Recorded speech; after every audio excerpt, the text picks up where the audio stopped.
오늘 말씀 내용은 다음 주 주보에 전문이 게재되기 때문에 오늘은 제가 한 3분의 1 정도로 줄여서 말씀을 드리겠습니다. 오늘 우리 성찬식을 거행하게 되는데, 성찬식은 예수님이 십자가에서 죽으신 것을 기념하는 예식입니다. 죽음을 기념하는 예식이죠. 근데 오늘 말씀의 차례가 바로 또 죽음에 대한 얘기입니다.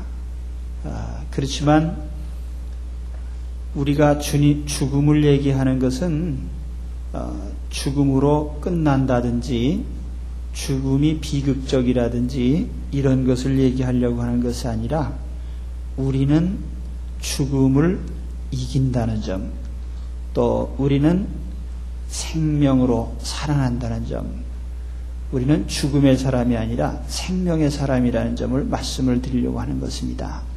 만일 죽음이 죽음으로 그냥 끝난다면 비극이죠. 또 어떤 사람들이 생각하는 것처럼 인생은 그저 무로 돌아가는 것으로 생각한다면 오늘 우리의 이 의식은 아무 의미가 없을 것입니다. 그러나 우리는 죽음을 이긴 자들이요, 죽음을 극복한 사람들입니다. 바로 예수 그리스도 안에서 우리는 생명에 충만한 사람들인 것을 여러분 깨닫고 하나님 앞에 영광 돌리시기 바랍니다. 오늘 말씀을 드리죠. 회당장 야이로라고 하는 사람에게 딸이 하나 있었어요. 가버나움의 회당장이면 굉장히 큰 회당의 회당장입니다. 회당에 대한 얘기는 자세히 이제 주보에 보시면 알 겁니다. 당시에는 가버나움이 굉장히 큰 도시였기 때문에 상당히 알려진 인물이에요. 그런데 이 사람이 갑자기 예수님 앞에 와서 엎드려서 내 딸을 좀 살려주십시오. 그리고 의뢰했습니다. 예수님께서 오늘 이 야이로의 딸의 죽음을 대하시는 이 모습을 보면서 오늘 우리가 이 죽음을 어떻게 맞이하고, 또 죽음이란 무엇이고, 우리가 죽음을 어떻게 이길 것인지에 대해서 말씀을 함께 나누려고 합니다. 예수님은 이 소녀가 죽은 것을 아셨습니다. 그러나 죽었다고 하지 않고 이 소녀가 죽은 것이 아니라 잔다, 이렇게 말씀하셨어요. 잠자는 것이다. 예수님이 그걸 몰라서 그러신 건 아니에요. 지금 장례 절차가 진행 중이거든요. 예수님 앞에 이 야이로가 달려올 때만 해도 그래도 숨이 붙어 있었는지 모르겠어요. 왜냐하면 마가복음에 보면 내 딸이 죽어가고 있다, 또 누가복음에도 보면 비슷한 표현을 했는데 아마 숨이 붙어 있었는지 몰라요. 그런데 예수님과 같이 집에 가는 동안에 아이가 죽었어요. 정말 죽었기 때문에 이제 장례 절차가 진행 중이었거든요. 우는 사람들이 와서 같이 울고 이렇게 환호하고 그러는데 예수님께서 그걸 몰라서 잔다 그러신 건 아니에요. 죽음을 예수님은 잔다고 표현을 하셨습니다. 바로 여기에 우리 죽음에 대한 이해가 필요한 거예요. 예수님이 잔다고 말씀하신 것은 두 가지 측면에서 이해가 갑니다. 첫째는 사실 우리 사람이 육체적으로 죽는 것은 소멸되거나 무로 돌아가는 게 아니에요. 다만 영혼과 육체가 나눠지는 것뿐이죠. 우리 육체에서 영혼이 떠나가면 그 우리 육체는 죽은 것입니다. 우리 영혼은 죽는 존재가 아니거든요. 그래서 육체는 영혼이 머물고 있는 한은 생명작용을 합니다. 그렇지만 영혼이 떠나가면 그 육체는 이제 더 이상 살아있지 못한 것이죠. 1987년 10월 달에 존 발라드라는 사람이 켄터키 루이스빌에서 교통사고로 큰 사고를 당했습니다. 차는 완전히 그냥 가루가 돼버리고 이 사람은 어떻게 겨우 목숨만 부지해서 앰뷸런스에 실려서 병원으로 실려갔습니다. 병원에 도착해 보니까 심장이 뛰질 않아요. 그래서 의학적으로는 심장이 뛰지 않거나 혹은 뇌가 작용을 안 하면 죽었다고 판정을 합니다.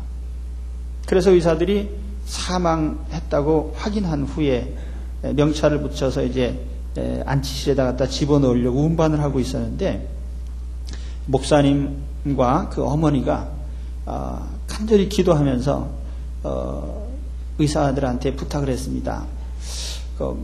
마지막 안치소에 넣기 전에 한번 다시 확인해 봅시다. 그래 들치고 확인해 보니까 심장이 또 뛰는 거예요. 그래서 도로 살아났습니다. 우리가 의학적인 판단은 심장이 뛰거나 또는 뇌가 활동을 하면은 그럼 살아있다, 그렇지 않으면 죽었다, 이렇게 판단합니다. 그러나 성경은 영혼이 떠나가면 그 육체는 죽은 것이다. 하나님께서 창세 때 보면은 사람을 두 부분으로 만드셨어요. 어떤 사람들은 영과 혼과 육이 있다 이렇게 나누는데, 인간은 세 토막이 난 것이 아니고 셋으로 구분되는 것이 아니고 둘로 구분이 됩니다. 영혼과 육체. 육체는 물질로 되어 있죠. 흙으로 만들었다고 했는데 흙의 성분이나 인체의 성분이나 똑같습니다. 그러니까 사람이 썩으면 흙으로 돌아가죠. 그러나 거기에 하나님께서 살아있는 생명을 불어넣으셨습니다. 하나님을 닮은 영혼을 불어넣었어요. 그때 우리가 생명이 됐다. 그래서 죽음이라는 것도 마찬가지입니다.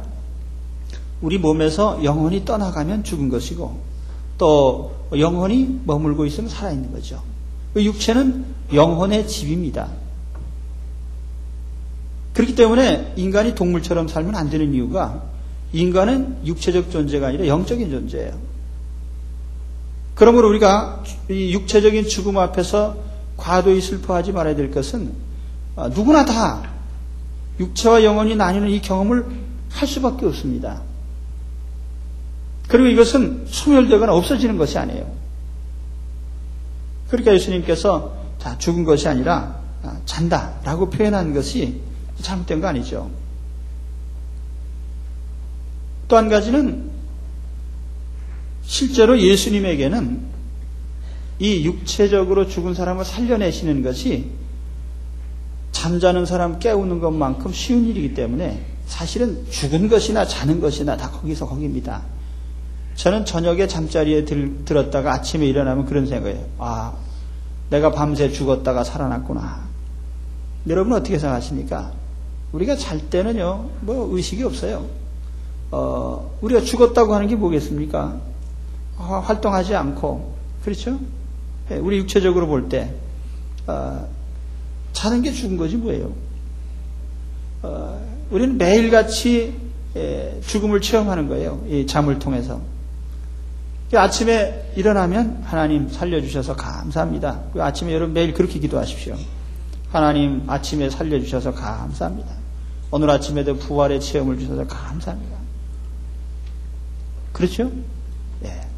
우린 매일 저녁에 죽었다가 아침에 부활하는 거예요.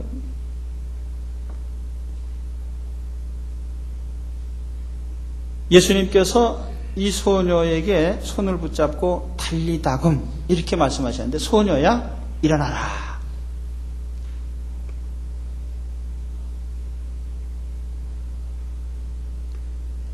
오늘 우리의 죽음이라고 하는 것은 예수님께서 보실 때에는 육체적 죽음, 자는 걸 깨우는 것이나 똑같은 것입니다. 우리가 죽음에 대해서 과도한 두려움을 가질 필요가 없어요. 사람마다 제일 두려워하는 것이 죽음인데, 사실은 우리의 죽음이라는 것은 그렇게 두려움과 공포의 대상이 아니다.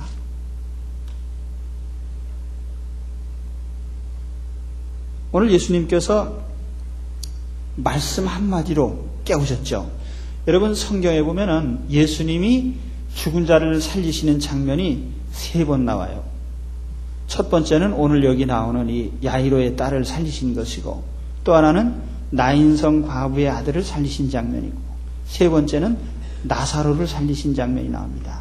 그런데 첫 번째 장면에서는 죽은 직후에 바로 살려내셨고요. 두 번째 나인성 과부의 아들은 이제 시신을 운반하는 가운데 매장을 하려고 가다가 길에서 살리셨어요.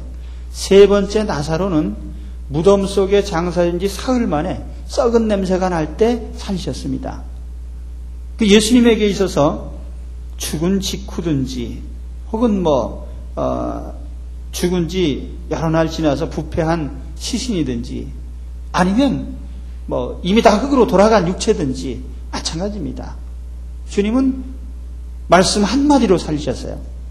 육체를 살려내시는데 예수님께서 많은 투자를 하지 않으셨습니다. 그냥 명령만 하신 거예요. 달리다 굼 소녀야 일어나라. 나사로야 나오라. 예수님 말씀 한마디로 그냥 일어났습니다. 그러나 오늘 우리에게 사실 더 힘든 죽음이 한 가지가 있습니다. 그것은 영적인 죽음이에요.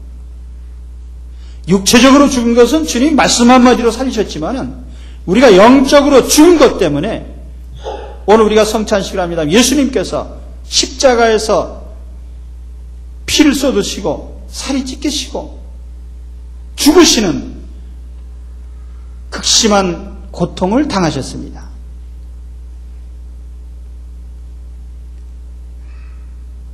말하자면 육신적으로 살리는 것은 별 문제가 아니지만 영적으로 죽은 죄인들을 살려내는 데 있어서는 하나님은 많은 투자를 하신 거예요. 그 영적 죽음이 뭐예요? 하나님과 단절된, 하나님과 원수된, 다른 말로 하면 하나님의 심판 앞에 놓여있는 인간들을 다시 하나님과 화해시키는, 하나님이 자녀로 받아주신 이 일입니다. 지옥이 어떤 곳입니까? 뿔 달린 마귀가 있는 곳이 아니라 하나님 없이 하나님의 손길을 받지 못하는, 하나님 축복을 받지 못하는, 그래서 하나님과 끊어진 사람들이 사는 거처가 바로 지옥입니다. 어떤 면에서 보면 오늘 이 땅에 살면서 하나님을 모르고 사는 사람들은 이미 영적인 지옥에 사는 것입니다. 하나님을 모르고 살기 때문에. 왜 사람들이 죄를 짓고 양심이 더러워지고 알면서도 바르게 살지 못합니까? 바로 하나님과 단절되어 있기 때문에. 로마서 1장 28절에 보면은 하나님 두기를 싫어할 때, 마음에 하나님 두기를 싫어하기 때문에 모든 죄가 발생한다고 말씀하셨습니다. 이 영적 죽음이에요. 그런데 이 세상에 살아있는 한 아직까지는 구원의 여망이 있습니다. 희망적입니다. 그렇지만 요한계시록에 보면은 마지막 때 영원히 천국과 지옥이 나눠질 때, 그때 영원히 하나님과 정말 결별되는, 그때 하나님을 떠나게 되는 사람들은 불행한 사람들이에요. 요한계시록은 이것을 둘째 사망이라고 합니다. 오늘 우리가 성찬을 대할 때 우리는 물론 육신적으로는 살아날 약속을 받고 있습니다. 더 중요한 것은 우리의 하나님과 원수된 우리 처지를 하나님께서 예수 그리스도를 통해서 화해시키시고 주님의 십자가를 통해서 죄를 씻어주시고 용서하시고 우리를 다시 자녀로 받아주신 겁니다. 우리는 이미 하나님의 자녀들입니다. 이 성찬식은 불신자들이 참여하는 게 아니에요. 세례나 입교를 거친 하나님의 자녀들이 대하는 것입니다. 하나님의 자녀로서 우리가 성찬식을 거듭거듭 주님 오시는 날까지 하도록 되어 있습니다.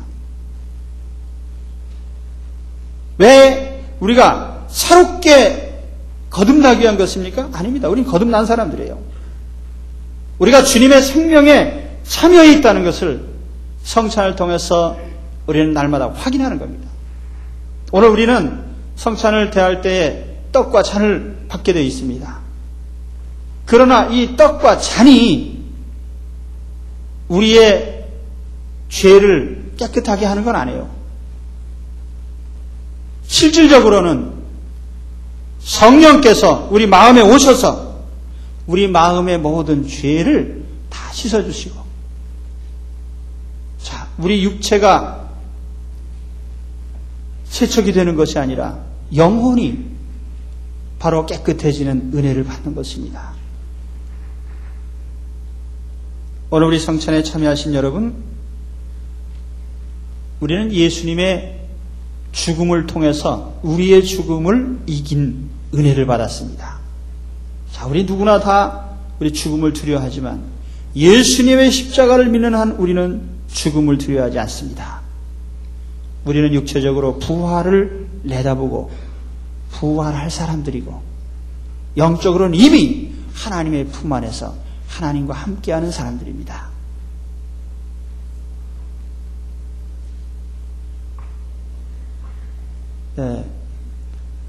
기분이 안 좋으십니까? 이렇게 하나님께서 은혜를 주시는데요. 오늘 우리 하나님께서 이런 큰 은혜를 우리에게 주셨어요. 이건 얼마나 우리에게 큰 영광이고 은혜입니까?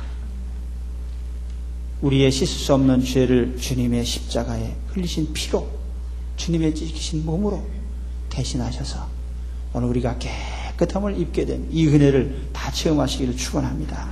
그리고 뿐만 아니라 오늘 주 안에서 우리의 지나간 자취들을 돌이켜보면 다시 한번 모든 걸 회개하고 또 새롭게 깨끗한 마음으로 출발하는 귀한 시간이 되시기를 축원합니다. 기도하겠습니다.